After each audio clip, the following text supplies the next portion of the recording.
আউযুবিল্লাহি মিনাশ শাইতানির রাজিম। বিসমিল্লাহির রহমানির রহিম। দেশ এবং বিদেশ থেকে যে যেখান থেকে দেখছেন তাকে আমার আন্তরিক সালাম। আসসালামু আলাইকুম ওয়া রাহমাতুল্লাহি ওয়া বারাকাতুহু। আমি আজকে আপনাদের সাথে একটা বিষয় শেয়ার করব, যেটা হচ্ছে আপনারা যারা বিবাহিত ভাই রয়েছেন, আপনারা যদি একটা ব্যায়াম আপনাদের শরীরে ট্রাই করেন, চেষ্টা করেন, প্রতিনিয়ত এই কাজটা করে থাকেন, তাহলে ইনশাআল্লাহ আপনি আপনার বিবাহিত জীবনকে ভালোবাসাময় করে গড়ে তুলতে পারবেন। তো আমরা আসলে অনেক ভাইরা বিয়ে করতে ভয় পাই, আবার যারা বিবাহিত ভাই রয়েছেন বেশিরভাগ ভাইরাই এই সমস্যায় ভোগ করতেছেন, যেটা হচ্ছে আপনাদের খুব সহসায় আপনাদের পতন হয়ে যায়। আপনাদের যেই স্ট্রং হয় না, এর জন্য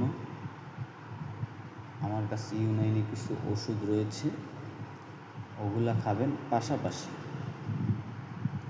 আপনারা যখন আমরা এই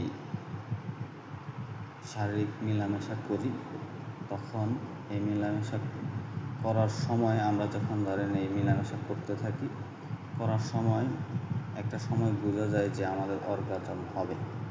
ঠিক যখন আপনার মনে হবে যে আপনার অর্গাজম হয়ে যাবে, এই সময়টা আপনি কী করবেন, আর মেলামেশা করবেন না, অন্যদিকে একটু সময় দিবেন, আপনার পার্টনারকে আদর করবেন, অন্যদিকে আপনার পার্টনারকে আপনি আদর করে সময় দিবেন, একটু রেস্ট নেবেন। তখন একটু রেস্ট নেওয়ার পরে আপনি আবার ট্রাই করবেন। যখনই আপনি আবার মনে করেন কিছুক্ষণ করলেন, করার পরে আবার মনে হলো যে আপনার অর্গাজম হয়ে যাবে, তখনই আপনি আবার কী করবেন, আবার রেস্ট নেবেন, অন্যদিকে সময় দেবেন।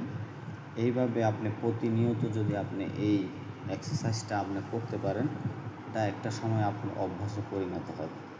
আর যখনই অভ্যাসে পরিণত হবে, তখনই আপনি খুব তৃপ্তি সহকারে, প্রেম, ভালোবাসা, মহব্বতের সহকারে আপনি দীর্ঘ সময় আপনার পরিবারকে সময় দিতে পারবেন। আসলে এই বর্তমানে পরিবারকে সময় দেওয়া খুবই গুরুত্বপূর্ণ। আর আপনারা অনেকে জানেন যে পরিবারকে যদি আপনি তৃপ্তি দিতে পারেন, তাহলে কিন্তু আপনার একটা কবুলিয়তে হজের সওয়াব পাওয়া যায়। তো পরিবারকে ভালোবাসুন, সুস্থ থাকুন। আর আমার এই যে টিপসটা আপনাদেরকে দিলাম, সেটা নিয়মিত কন্টিনিউ করবেন। যতদিন বেঁচে থাকেন অতদিন চেষ্টা করবেন এটা করার জন্য। আর এটা করতে করতে একটা সময়, যখন দীর্ঘ সময় আপনি করতে থাকবেন, তখন এটা আপনার অভ্যাসে পরিণত হবে। ইনশাআল্লাহ খুব ভালো সময় পাবেন। সবাই ভালো থাকবেন। আসসালামু আলাইকুম ওয়া রাহমাতুল্লাহ।